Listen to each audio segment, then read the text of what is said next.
पिकी पिकी काजुले पिकी पिकी काजुले पळोवपाक खूब सोबीत दिसता. ते फक्त काळखांत दिसतात आनी अकस्मात नाच जातात आनी मागीर परतून जादू भाशेन पयस दिसतात. आतांचे काळांत ते दिसनात, पूण म्हज्या भुरगेपणाक पिकी पिकी काजुले खूब दिसताले.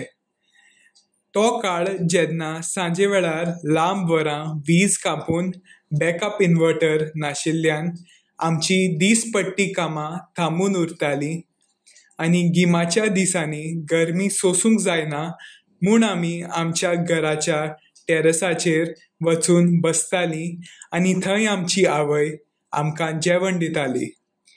तेन्ना आमकां जायते पिकी पिकी काजुले दिसताले. हांव आनी म्हजी भयण ह्या मनभुलोवणे काजुल्याक धरूंक प्रयत्न करताले. आख्ख्या संवसारांत हे काजुले मेळटात. ते 100 तरेचे आनी जायते रंगाचे असतात. सुकणीं, पिलां आनी बेबे तांकां खातात. ते ल्हान आसल्यान सुमार 2 म्हयने जियेतात. आतांच्या काळांत ते दिसनात आनी तांची संख्या खूब उणी जाल्या, पूण भुरगेपणाचे पिकी पिकी काजुल्याचो उगडास मनांत सदांच उरतलो.